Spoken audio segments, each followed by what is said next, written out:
generated great interest, and the question has to be asked if there is any connection with the etching in Peru.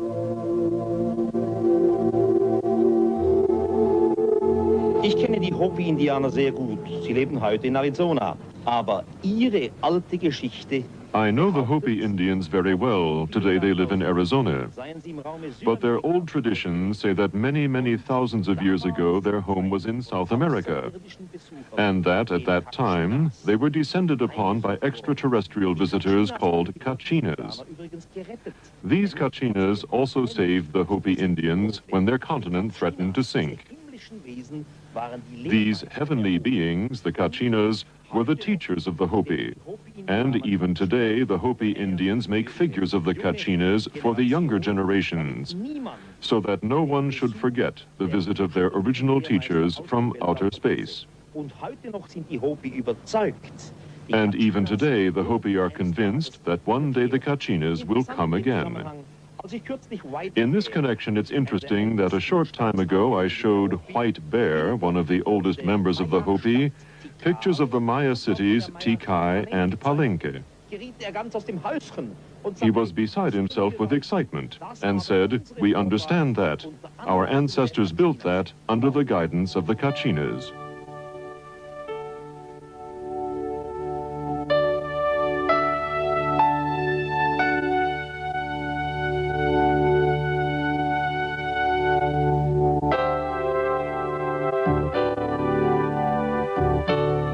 The great energy source of the cosmos can be extracted and focused to form a very potent electrical and magnetic power form. It is a power of great destructive potential, and the ability to control it can only be given to those of higher understanding and achievement. Such power sources were built into the Great Pyramids by another race thousands of years ago, when they needed recharging facilities for their spacecraft while on reconnaissance flights around the universe. The units were built within the protective framework of the pyramids to protect them from discovery. As the world focuses on the mystery of the Egyptian temples, our space probes have located similar strange pyramids on Mars. We have the very mysterious structures on Mars, pyramids, and particularly the large humanoid face looking into the Martian sky. All the investigations on Mars with the Viking probes show quite clearly that Mars has been in the past different. The physical makeup points to an ecological system. And the pyramids, again, really make quite clear that they cannot be possibly natural structures. I really believe that they are artificial structures. The human or humanoid face on Mars shows that if there have been visitors in the past, a long time ago, then they were humanoid. The readings of the early Bible told many stories of Earth being visited by heavenly teachers on blazing chariots who gave information of great wisdom. They told of how they had always been in the sky and would return one day. This is one of the prophecies of the Bible, which was taken from the word of the visitors. How did modern man go about interpreting these holy clues?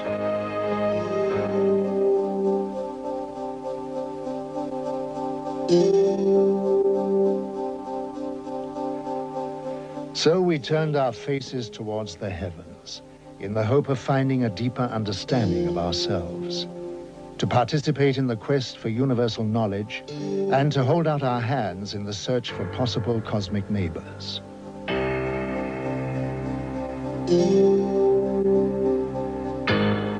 If we consider that most of the stars in the Milky Way are twice as old than our sun, 10,000 million years old, then obviously there may be highly advanced old civilizations which have developed interstellar travel. So my answer would be it is more than likely, not only possibly, but more than likely, that extraterrestrial visitors are traveling to other solar systems, other planetary systems. Thus, we really should expect extraterrestrial visitors in our solar system observing human civilization. As fantastic as this may seem, photographs of unknown flying craft, known as UFOs, have been taken around the world, captivating the public's attention for decades.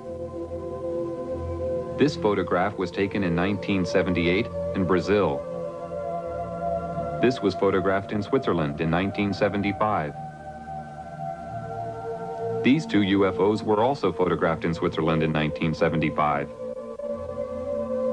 This was taken in 1971 in Austria. This one was seen in 1987 in Canada. This UFO was photographed in Germany in 1977. This was taken in Colombia in 1971.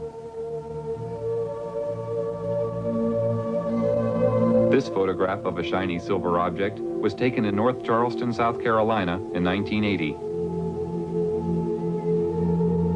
Yet another photograph from Switzerland taken in 1975. This UFO with a cloud-like vapor was taken in 1974 in Denmark. This UFO was sighted in 1977 in Uruguay. A UFO in Indonesia, photographed in 1974. These three luminous flying objects were photographed in Barcelona, Spain in 1978.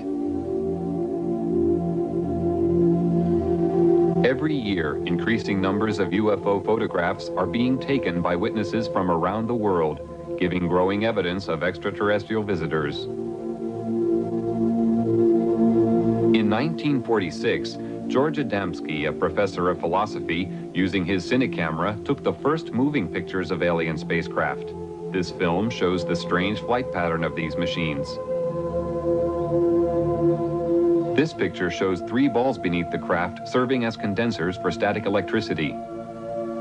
This film, also taken by Adamski, shows a telemeter disc, described as being a very small but highly technical reconnaissance craft. Adamski was an amateur astronomer who had a 6-inch telescope on the slopes of Mount Palomar. In 1946, he observed a huge cigar-shaped UFO and was astounded to see many smaller UFOs emerge from the mother craft. He was able to take a series of photographs of this amazing sight.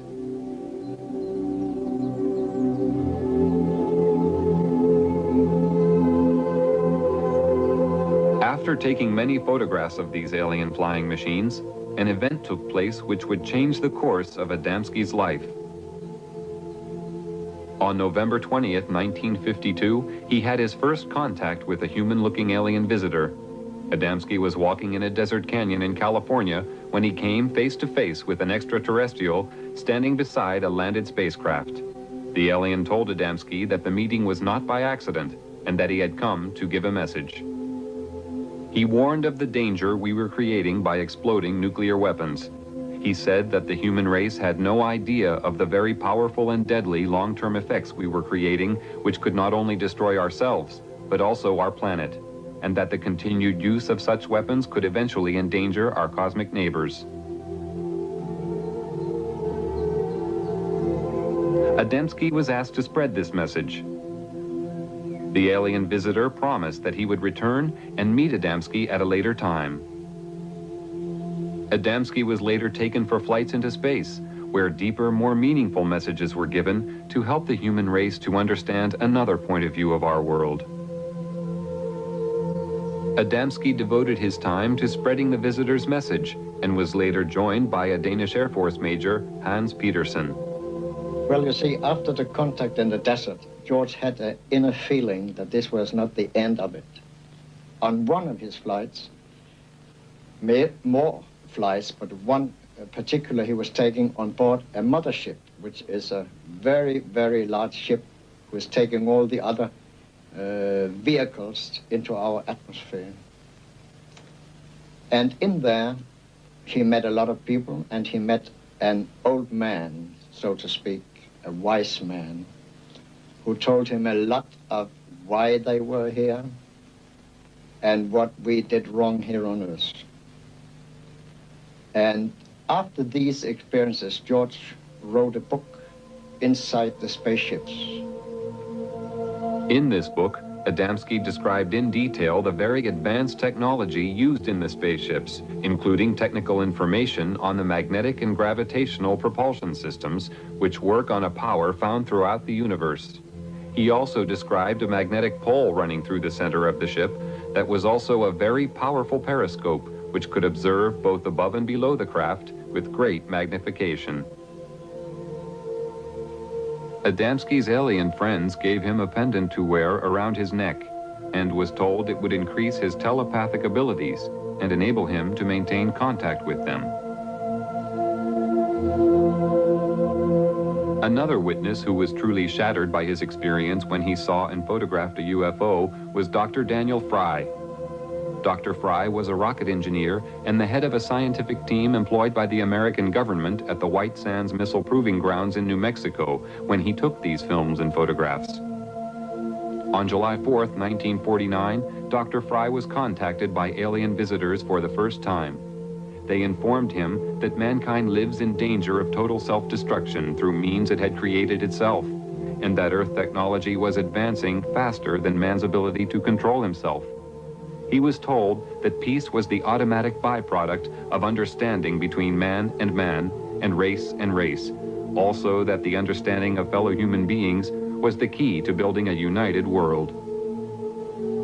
The most significant experience that I had is probably the finding out of the major purpose for this invasion, so to speak, was to keep this planet alive, that we're approaching an area of controversy which could result in the displacement of all humanity, because we had learned how to do that without learning how to get along with each other.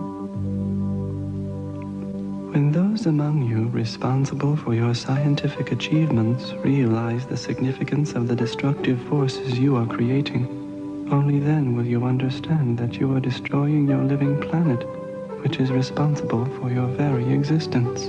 We are here to advise, guide, and encourage you to turn your eyes towards the creation of a planet of peace and understanding, where your invention and universal ability coexist with the creative force of the cosmos.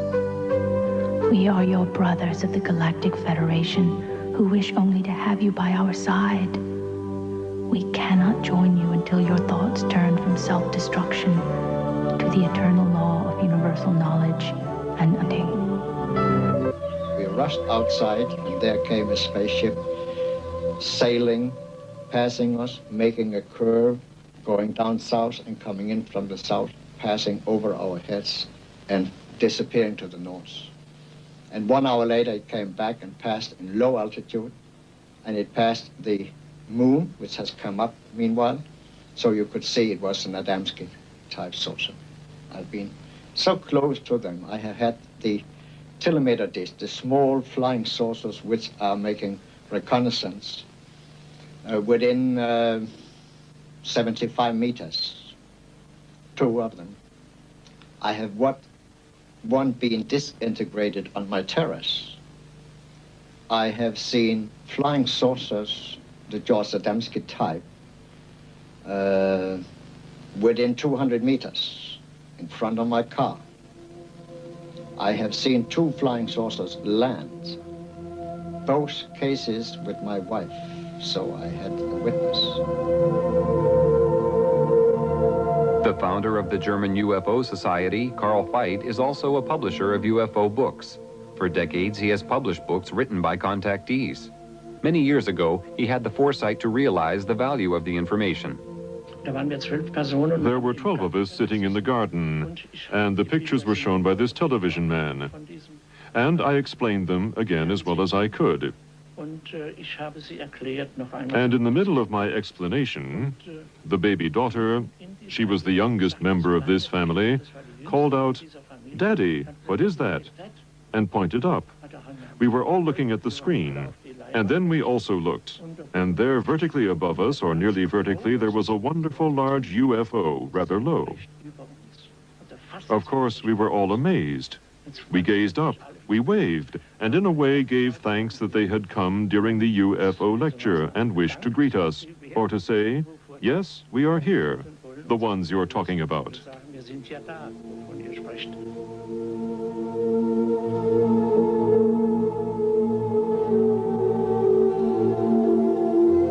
Tony Dodd is a retired British police sergeant who had a close encounter with a UFO. Since that time, he has become the Director of Investigations for Quest International, Europe's largest UFO investigation organization. I was driving a police patrol vehicle in a remote area in Yorkshire when I saw the most amazing disc-shaped flying machine. This machine was about 100 meters off the road, above the road. It was glowing white, bright white. It had colored lights rotating around the underside of it. It had a dome on the top with what appeared to be portholes. It was going at no more than 30 kilometers per hour. But the strange thing was that it was making no sound. It was the most amazing thing I've ever seen. This was no doubt a real UFO. I'm convinced of this. It did not resemble anything that we have which is flying around in the sky. It had an effect on my police car radio. It blanked out the transmissions with a very heavy static effect. The object moved away from us and disappeared into the distance and appeared to land in a forest on a hillside.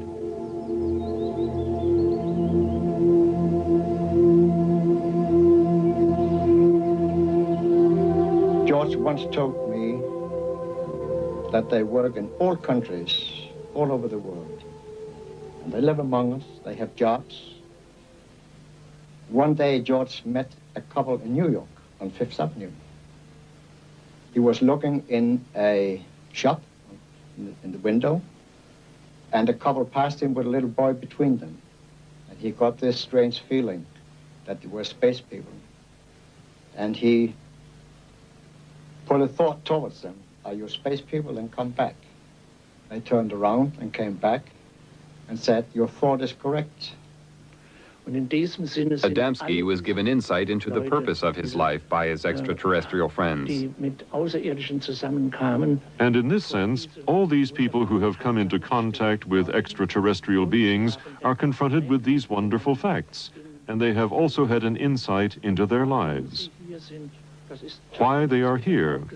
That's what was also said to George Adamski, that he should, so to say, be a pioneer in the field of ufology, because in the development of the human race, we now face great, higher problems. Our first face-to-face contact with a member of your race in modern times was a man called George Adamski. He was chosen because of his astronomical awareness and placid naivete, coupled with a cosmological awareness. During our contact, he was told many things which he was asked to pass on to mankind, and was forewarned of the ridicule he would be exposed to. He showed high integrity and learned quickly the significance of our intentions. He was the ideal subject for our first contact. He created a chain reaction of awareness which continues to spread at the present time. He was the first seed sown by us to open the eyes of your world. The first thing that made me realize that there was definitely something else happening was as a result of the first sighting. After this, using my policeman's mind, I used to watch in the area where I'd seen this thing. And over a period of time, I saw many more of them. And it got to a fairly regular event. And I saw them at close range. I saw them doing aerobatics, almost on occasions as if they were doing them for me, on very remote hillsides. And then on one occasion, one came past, it flew over my head, and I flashed a light at it. And this thing turned around and came back. And as it got above my head, this was only about 25 feet above the ground. It had a long light on the front of it, a long elliptical shaped light. And as it got to my position, the light increased intensity, went down, and then increased intensity and went down again, almost as if it was signaling me back, and then it turned and flew off again. I knew at this time this was an intelligently controlled machine who was acknowledging my signal. I was certain before this time that there were alien craft flying around, but this particular incident really convinced me of this. So where are our alien visitors coming from? Or is it possible that they've been here all the time? If so, where? Military and civil airline pilots from around the world have constantly reported having the most unusual experiences in the skies, including contact with UFOs. On September 19, 1979, a UFO followed a military aircraft over Germany. This is a close-up of the object. This B-52 Canberra bomber was flying over Edwards Air Force Base in California in 1954 when a UFO was seen near the aircraft. Here is a close-up of the UFO. Many pilots flying B-52 bombers reported seeing UFOs. This one was photographed at 12,000 feet in June 1966 over Utah by aircraft pilot Williams. An aircraft over Venezuela had a close encounter with a UFO. This photograph was taken from the plane. In June 1976, the British Airways Concorde was being filmed in flight when a small UFO appeared. After maneuvering around the plane in a manner that indicated intelligent control, the UFO flew off at great speed. This was witnessed by the whole crew. Here is a replay in slow motion.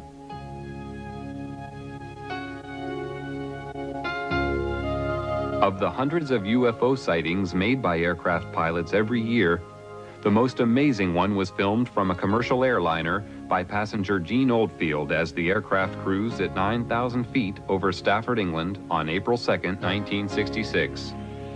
The film clearly shows the ability of the craft to perform maneuvers and feats of acceleration far beyond our present comprehension. Here is the film again in slow motion.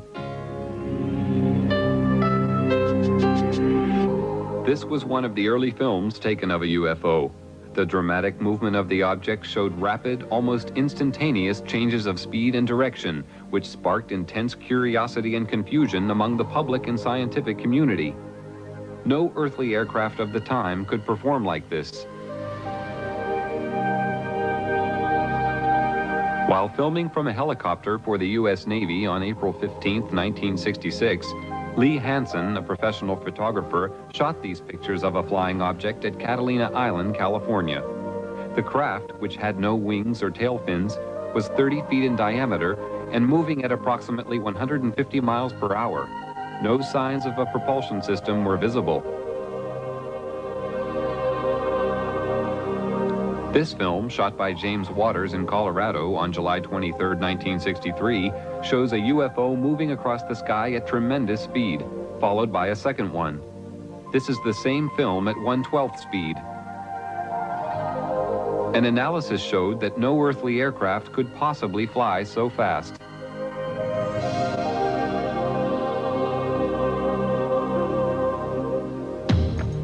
In late December 1978, a record number of UFO sightings were being reported by radar operators and pilots in the area of Wellington, New Zealand.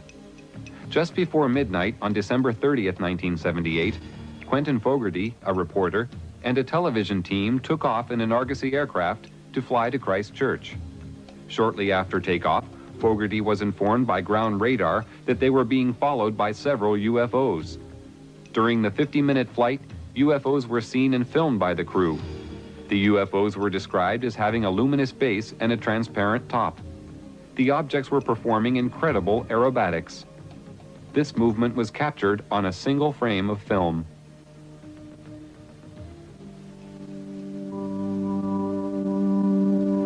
We have been present in your skies for hundreds of Earth years, but because of camouflage devices, you have been unable to observe us.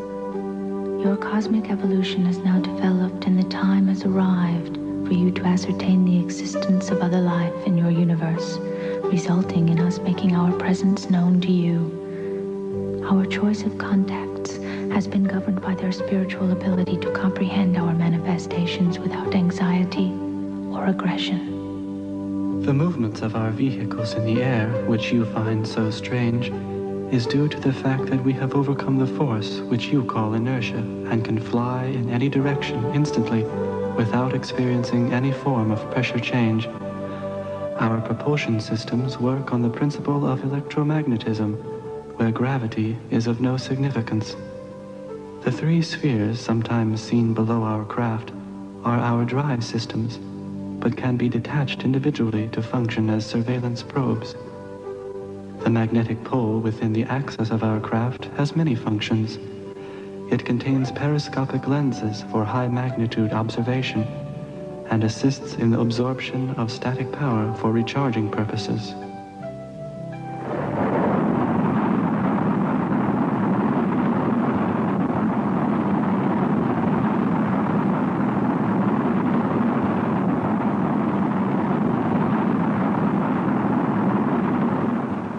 It seems to me quite clear that a humanoid civilization will very likely try to find other humanoid civilizations in the Milky Way, if we just take the Milky Way as our place for travel. I'm not talking about extragalactic civilization now. The possibility of finding humanoid civilizations would always be of interest. Just like our astronauts, if we send them away in the search for life, will very likely try to find life which is a kind which is similar. If an astronaut has a chance to visit a planet where there's plant life or insect life, or another planet where there's humanoid life, he very likely will travel to the planet where there is humanoid life. And so it should not surprise us that the extraterrestrial visitors are always described as being humanoid. The following sequence of photographs and film was taken by the astronauts. While in space, they had many encounters with UFOs that are now being revealed for the first time after decades of secrecy. On the Gemini 4 spaceflight on June 3, 1966, astronaut James McDivitt took a photograph of this cylindrical object. On the mission of Gemini 7, astronaut Frank Borman reported seeing these two objects flying in formation. On the Mercury 1 mission on February 20th, 1962, John Glenn took this picture of two glowing objects. On the Gemini 11 mission, September 13th, 1966, Pete Conrad and Richard Gordon observed a cluster of UFOs alongside their craft. They described them as large and very bright. During the Apollo 11 mission in July 1969, Neil Armstrong and Buzz Aldrin saw these two UFOs, which were in orbit around the moon. The astronauts filmed the extraordinary glowing objects from the Apollo 11 spacecraft and reported to Johnson Space Center in Houston, Texas, that the UFOs even accompanied them to the moon. Many astronauts made their own private films while on space missions. This film, shot by James McDivitt in a long sequence, shows the remarkable aerobatic ability of UFOs. The astronauts faced UFOs so regularly that they became part of their everyday life. Because of restrictions, however, they were unable to describe their encounters to the public. One of the first to break the silence is former astronaut Brian O'Leary, a professor of physics and an astronomer from Princeton University, who comes forward for the first time to speak of the reality of visitation from out of this world. What I do know from my own experience and from scientific investigations and experiments is that UFO phenomena and a range of other events are part of our reality, as incredible as they may seem. Jetzt war es dann endlich soweit. Der erste Mann war auf dem Mond gelandet. It's one small step for man, one giant leap for mankind. During their moonwalks, a giant glowing UFO hovered above their heads. While in orbit around the moon, a huge object remained in view for a considerable amount of time before it suddenly disappeared. This UFO was seen above the landing site. This cigar-shaped UFO was photographed from the orbiting space module. Down to the pad. And that may have been a small deal, but that's a long. On this very first trip into the unknown, the astronauts repeatedly reported to Mission Control that they were being escorted by unidentified flying objects. After landing on the moon, the astronauts stated that the UFOs were still present in the distance, hovering near a large crater. They were well aware that they had been observed throughout their entire mission. It's also like sundown again. Yeah, powder. I was strolling on the moon one day in a merry, merry month of December. No, May's the month. May, that's right. May is the year of the month. When, much to my surprise, a pair of lovely eyes. Hello, Ryan. This is Houston. Hi there. We lost you for a while. Yeah, we sure did.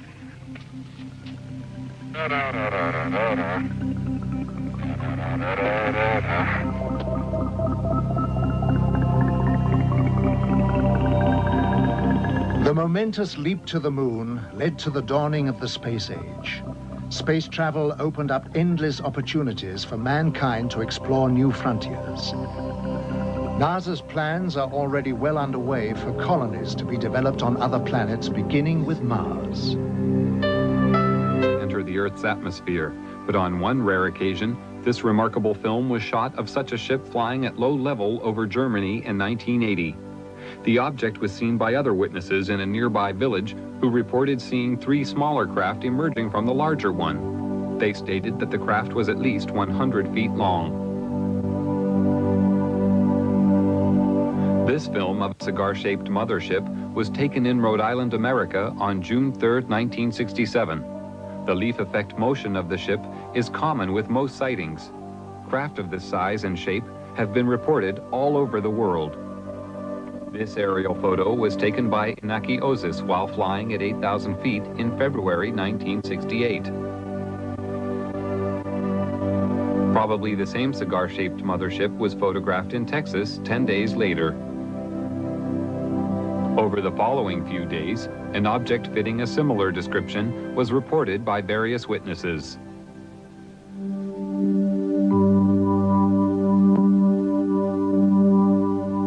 Life aboard our motherships is ruled by a mixture of self-discipline, love of each other, and the merging of all spirits into one. Every need is catered for in respect of rest, recreation, and meditation of the soul. Illness does not prevail, but analyzation and anecdotal equipment is always ready in case of unexpected or unknown space microbes attacking the craft or our bodies. Our food is comprised of a rotation of the many choices available on our own planet, but does not include the flesh of other life forms. We do occasionally take the fruit of certain organic trees and shrubs found on other planets, but only when they are known to be totally safe and pollution-free. Our water on the craft is produced by cosmic conversion. All byproducts are disposed of by the disintegration of the composite molecules. The psychological spirit of each of us is at one with the elements which surround us. And when we are at one with our universe, we are at peace. My personal views on UFOs are that these are alien-piloted vehicles. When I say alien, I mean alien to anything we know. That possibly they come from other worlds, but I think it's highly likely also that they come from other dimensions, other time spheres.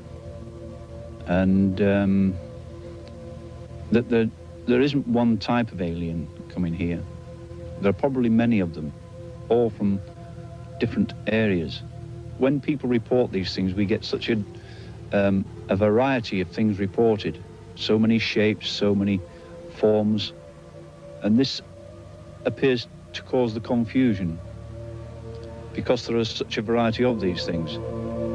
But really speaking, if these things are visiting us from a whole host of different areas, one would expect them to be different forms, different machines. And I think this personally is the answer to it.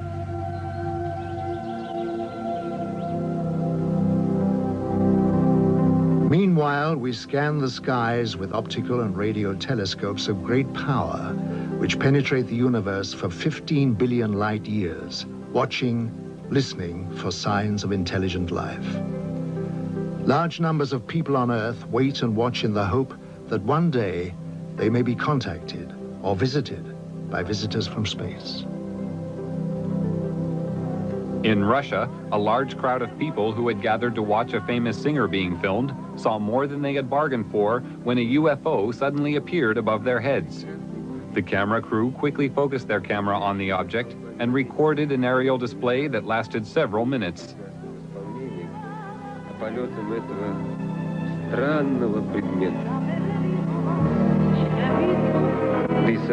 The crowd found this more intriguing than the singer.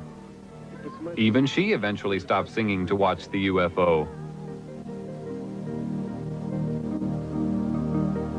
Numerous UFOs are seen over Russia regularly.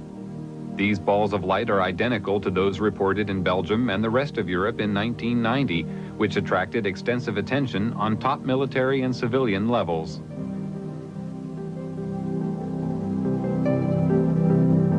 In April 1990, this cigar-shaped UFO was filmed over Russia by an amateur. These flying objects are now acknowledged by the Russian military as being alien flying machines. The nucleus, the authentic nucleus of the UFO phenomenon must be our research field, and that is certainly worthwhile. However skeptics may talk about the UFO phenomenon, whether they call people who have encountered psychopaths or even scientists who concern themselves with UFOs as cranks, we simply have to accept, if we inform ourselves, that there's a small percentage of absolute authentic cases which represent the UFO phenomenon. And we must continue to investigate this nucleus. It will be worthwhile. When I first saw my UFO, I always quote my UFO now, you've got to bear in mind I was dealing with something like this with the clinical mind of a policeman. So my immediate reaction was, well, what makes a thing like this tick? How does it go? How can you get an enormous machine like this which doesn't make sound? Why does it look so beautiful? Why did I see it? Why was it there? There are so many whys. And I knew I had to find out answers to these things. It was very, very difficult. There was no easy way of finding an answer to something like this. But it seemed to me that things naturally came my way. I started to receive reports from people as it became known I was interested in this subject. And then I had so many other incidents following this of close encounters. It was quite amazing, really, because these things seemed to know where I was, even when I wasn't on the initial hillsides where I found them. I had occasions when I would be driving down a country road, then suddenly one of these things would be in the sky, flying alongside me very close. And it was almost a cat and mouse game. And I had nothing but no fear. Never any fear, because there was never anything directed towards me which would indicate there was any hostility. And so I got a sort of affection for them. I had to keep thinking, what kind of technicians put something like this together?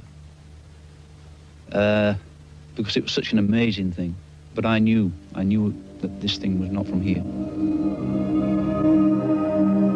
For the past 45 years, people from every country have reported seeing UFOs.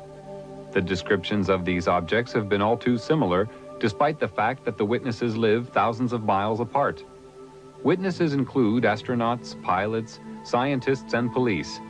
Even presidents of the United States. Jimmy Carter and Ronald Reagan have spoken openly about their seeing UFOs. Since 1945, an estimated 5 million UFO sightings have been reported from across the world. Most sightings are of singular objects, although many are of 2 or 3. In some cases, large formations have been spotted. The greatest number of UFOs usually appear after 9 p.m. Although a large percentage of these sightings can be explained as natural phenomena, many cannot. Thousands of people are asking questions. What are these UFOs? Where do they come from? Why can't I see one? Why are they here? And more people want to communicate with the extraterrestrials, to learn more about them, get to know them, to understand. 20th century, the winds of change began to blow. Events were to take place which would change the course of mankind forever. The atomic age had arrived.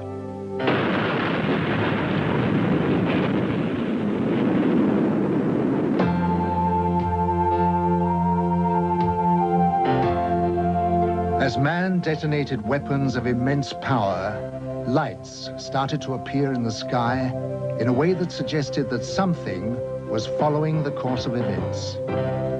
The shattering thought imposed itself that we were perhaps not the only inhabitants of the universe. Since the beginning of civilization, we had been watching the stars, never dreaming that they, in turn, might be watching us. History was about to change.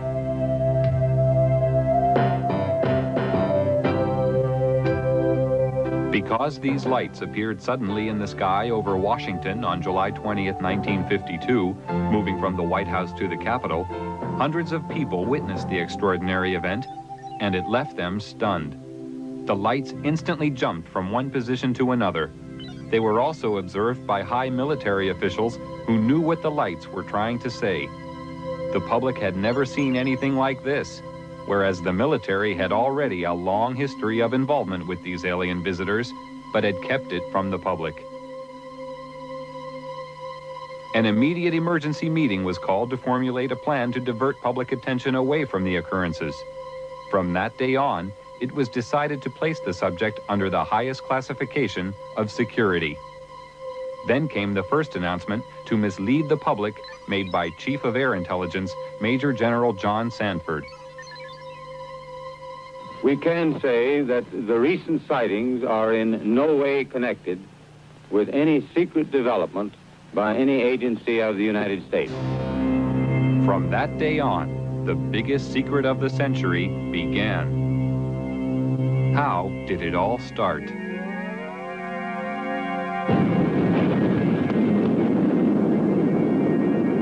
After the first atomic bomb was detonated, more tests were made of the effects on the environment and human subjects to gauge the degree of contamination unleashed.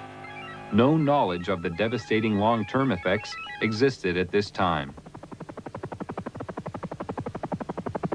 Here in New Mexico, an Army base close to a small town called Roswell became the focus of attention on July 2nd, 1947, when Bill Brazel, a farmer, found a crashed disc-shaped craft on his land. The military arrived on the scene and quickly isolated the spot when they found debris scattered over a wide area. They also found 4 dead humanoid alien bodies who had been ejected from the craft. Because of many recent UFO sightings by the military, they accepted the existence of visitors from outer space who obviously possessed a technology which was far beyond our understanding. Now, for the first time, they had tangible evidence and were eager to learn its secrets. Roswell was the home of the 509th Bomber Wing, the sole American atomic bomber group. Major Jesse Marcel, an Army intelligence officer, was engaged on the recovery operation and asked Walter Haut, the Army public relations officer, to prepare a story for the local newspaper. He told me to prepare a release with basically the information that he gave me over the phone. When it was done, to take it into community and hand deliver it to the 4 news media we had in Roswell at that time, which is what I did. The story was published in the local paper. The news was also prepared to be aired by the local radio, but Judd Roberts, the radio station manager, was warned not to broadcast it. Sorry. The question that we ran into is the very next morning, some friendly person, probably from Clinton Anderson's office, called us from Washington and said, we understand that you have some information, and we want to assure you that if you release it on this matter, because it's not supposed to be released, it's very possible that your license could be in jeopardy, and so we suggest that you not do it. And he said, when I mean in jeopardy, like maybe 3 days. Preparations were made at Roswell Army Base for the transport of the wreckage. Robert Shirkey witnessed the secret handling of the parts. They came in the front door, straight down the hallway, and right out onto the ramp to climb into the airplane. And these were the people that were carrying parts of the crashed flying saucer at that time, UFO today, that I got to see. And that was the only thing I got to see. And it was very short, very quick. Colonel Blanchard, in order to get out of their way, had backed into the doorway of the ops office. And I stepped up to him and I said, Colonel, turn sideways. I want to see too. On instructions from the Pentagon, Thomas Jefferson DuBose and General Ramey created a cover story saying the crashed object was a weather balloon. We used that in order to assuage the curiosity of the press. The wreckage was loaded back onto an aircraft and flown out under cover of great security and secrecy to Wright-Patterson Air Force Base.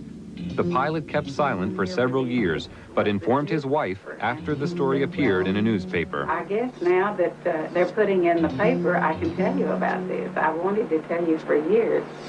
He said, I want you to read this article because it's a true story. And I not only know that it's true, but I'm the pilot who flew the wreckage of the UFO to Dayton, Ohio. Wright-Patterson Air Force Base was considered the most technologically advanced research center in the United States. The wreckage of the Roswell crash was dismantled for analysis. The matter was considered of such importance that the orders came directly from President Truman. Under the cover of the CIA, Truman created a group called Majestic 12 for dealing with and covering up all information about UFOs. President Truman gave the task of handling UFOs only to the highest-ranking generals. After the Roswell crash, a special group of scientists was formed and facilities built to be prepared to deal with any further UFO crashes which would occur. Wendell Stevens was a lieutenant colonel in technical intelligence in the U.S. Air Force and is now a UFO investigator. Now having an extraterrestrial vehicle and some bodies in their hands, didn't know when the next one would come down, where they came from, what they were going to do about it. There were a lot of unanswered questions. And the United States was in a turmoil at the time administratively because we were shifting from a war economy and a military-industrial command structure to a civilian structure. So the military was still dominant, and they wanted to keep control of this until they knew what was happening. So they created, and remember, General Marshall was our Secretary of State at the time. He was a five-star general. These people selected certain representatives from the military-industrial complex that they controlled, generals and admirals and certain scientists that worked with the military and worked with industrial planning. These men were designated as a task force to take charge of any event that followed. And one did. Almost a year later, on the 25th of March of 1978, the next one came down, 1948, the next one did crash, and it came down under observation by radar, so that we knew where it landed at the time that it struck the ground, and a helicopter was over it in less than an hour. It reported what it observed, and the plan generated by these people from the military-industrial complex after the Roswell crash was immediately put into place. All of the generals and admirals and advisors and scientists were contacted and ordered to proceed to a base in Colorado, where they were picked up and driven to the crash site. Now, all of these men have gone to the scene to see for themselves what an alien vehicle looks like, and they were going to advise General Marshall directly, who was controlling everything from remote position from telephones, on how to proceed. And when an operation is that big, you can't cover everything up. We discovered that the owner of the property where the vehicle came down was arrested in his house with his family, and they were kept in the house for 4 days, not allowed to go outside or anything. All the roads in the area were blocked, all access was closed. People that lived close enough to know something about it were kept in their houses. Now, if it never happened, then this evidence wouldn't exist. But now we are finding solid evidence that something strange did happen and that these events actually took place. Then we found people who observed the recovery of the craft from a distance, that saw the task force moving across off roads over country to a secure military facility at Los Alamos. And with these leads, we were able to turn up other witnesses, all of whom had been sworn to secrecy by their superiors at the time they participated in these events. And only a few of them would talk to us, and only on condition that they not be identified because of their vulnerability. What happens in a case of violation of security oaths of this nature, they could lose all pay and allowances due or ever to become due. They could be imprisoned. They could be fined a lot of things that none of them could stand. Through Secretary of State General Marshall, the security of the UFO situation was intensified. A closer relationship developed between the military and Majestic 12. As time passed, the power of Majestic 12 grew stronger. Virgil Armstrong was an intelligence officer with the CIA and worked with highly classified assignments. He retired with the rank of major. I received documents which said that a UFO had landed in the middle of White Sands, New Mexico proving grounds, and that this object was inert, was under surveillance, and would be kept under surveillance until they could determine whether it was hostile or friendly. It later turned out that it was friendly in that the occupants were dead, and when we got aboard, there were 5 bodies.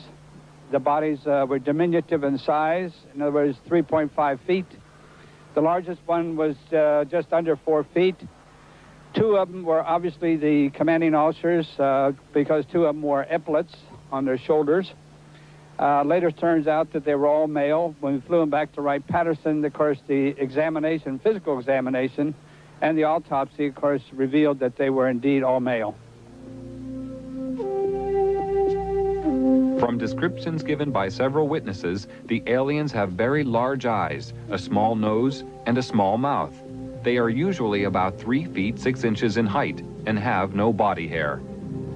President Truman ordered a heightened level of security after the capture of a live alien from a UFO which had crashed. Because of the ever-increasing numbers of UFO sightings at the time, it was decided to create a project called Blue Book, which was designed to suppress public knowledge and create an atmosphere of ridicule around the subject of UFOs. Professor J. Allen Hynek was a professor of astronomy and an astronomical advisor to the United States Air Force on their UFO educational program. And I know the job they had. They were told not to excite the public. Don't rock the boat. And I saw it in my own eyes happen that whenever a case happened that they could explain, which is quite a few, they made point of that and let that out to the media. Things that the cases that were very difficult to explain, they would jump handsprings to keep the media away from it. For they had a job to do, to, whether rightfully or wrongly, to keep the public from getting excited.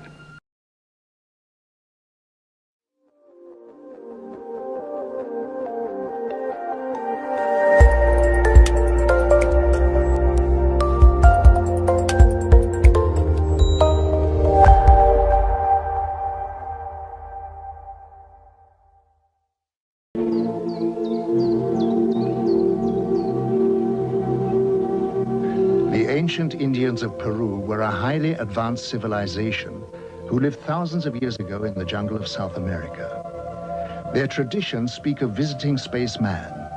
At their reservations are the amazing Nazca lines, which are etched into the earth and which are acknowledged as being aircraft runways and landing sites. Artifacts of great age have been found which closely resemble aircraft of today.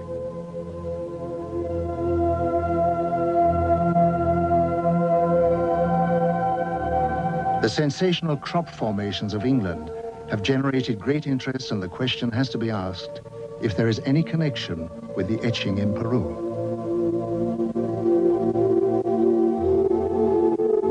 Ich kenne die Hopi-Indianer sehr gut. Sie leben heute in Arizona. Aber ihre alte Geschichte. I know the Hopi Indians very well. Today they live in Arizona.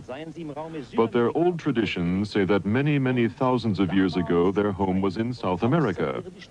And that at that time they were descended upon by extraterrestrial visitors called Kachinas. These Kachinas also saved the Hopi Indians when their continent threatened to sink.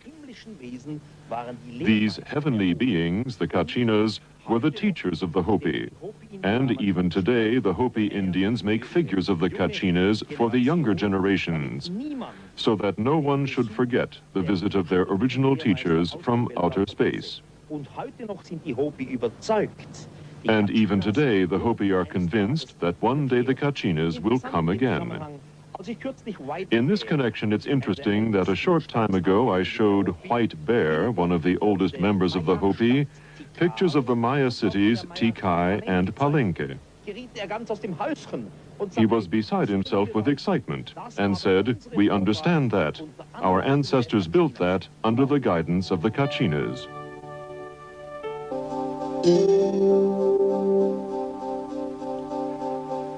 So we turned our faces towards the heavens in the hope of finding a deeper understanding of ourselves, to participate in the quest for universal knowledge, and to hold out our hands in the search for possible cosmic neighbors.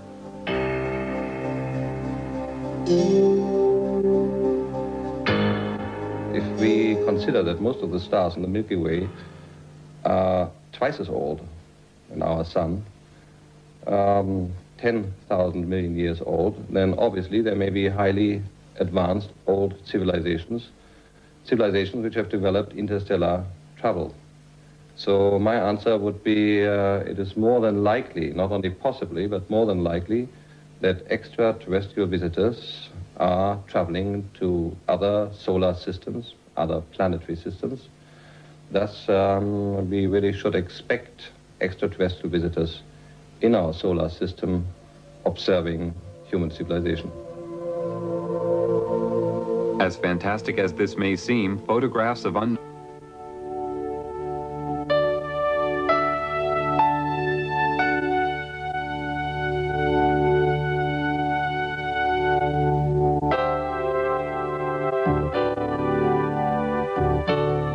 The great energy source of the cosmos can be extracted and focused to form a very potent electrical and magnetic power form. It is a power of great destructive potential, and the ability to control it can only be given to those of higher understanding and achievement. Such power sources were built into the Great Pyramids by another race thousands of years ago, when they needed recharging facilities for their spacecraft while on reconnaissance flights around the universe. The units were built within the protective framework of the pyramids to protect them from discovery. As the world focuses on the mystery of the Egyptian temples, our space probes have located similar strange pyramids on Mars. We have the very mysterious structures on Mars, pyramids, and particularly the large humanoid face looking into the Martian sky. All the investigations on Mars with the Viking probes show quite clearly that Mars has been in the past different. The physical makeup points to an ecological system. And the pyramids, again, really make quite clear that they cannot be possibly natural structures. I really believe that they are artificial structures.